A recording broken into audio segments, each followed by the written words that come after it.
Let's have a real conversation about systematic oppression of black women. Conversations that go deeper than the surface, right to the roots of who we are. I am talking to those of us who carry that Eve mitochondrial gene, mothers of civilization, the blueprint. And yet, look at how much of our power has been stripped away. Not just by society, but by the very institutions that claim to save us. Let's be clear. The European church played a massive role in this. It wasn't about spirituality or removing our voodoo and spiritual roots. No, it was about control. They told us don't braid our hair, don't perm it, don't straighten it, hide our natural crown. They told us to take off our gold, take off our silver, our crystals, our colors. Don't wear pants. Don't wear makeup. Don't stand out. Don't do too much. And after generations of this, many of us started to believe that our beauty, our culture, our very essence was somehow wrong. So let me get something straight. African culture is not about blending in.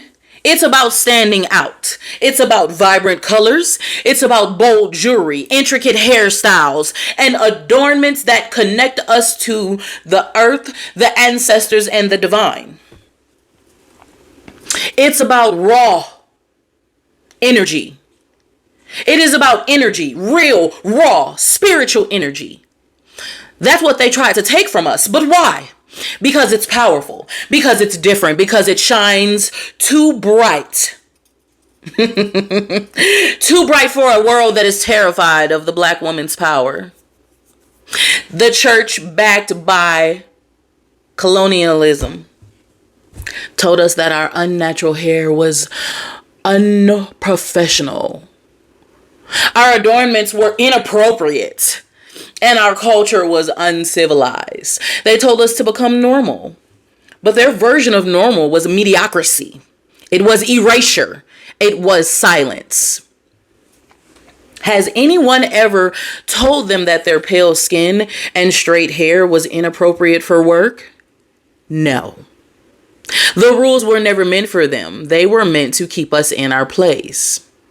This isn't just about appearance. It is about a system that marks us down in gymnastics because when we do something no one else can, it's wrong.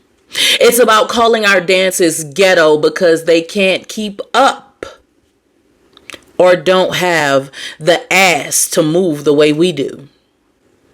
It's about praising mediocrity in others while dismissing our excellence. It's about taking our trends, our music, our style, and making them acceptable. Only when they're no longer ours. See, you saw it on TikTok with the yarn trend. Black women took something simple as fucking turned it into art. Into a statement, into something that the world could not ignore. And suddenly, the world had a problem with it. Why? Because we take mediocrity and turn it into magic. Because we shine like the sun and everything we touch turns to gold. But here's the truth that they don't want us to realize. That if we ever fully tapped into our power, our authentic, ancestral, unapologetic power, we would change the world. That is why the system keeps putting barriers in front of us, keeps pushing Eurocentric standards, keeps using religion to keep us small, divided, and striving for acceptance in a world that was never built for us. So I ask you, is the church really the help the world needed? Or is it just the crutch that kept us from healing, from rising, and from vibrating at the frequency that was always ours? Because if we ever remember who we are, if we ever reclaim what's been stolen, there is nothing on this earth that can dim our light. Show them who you are. Goddess.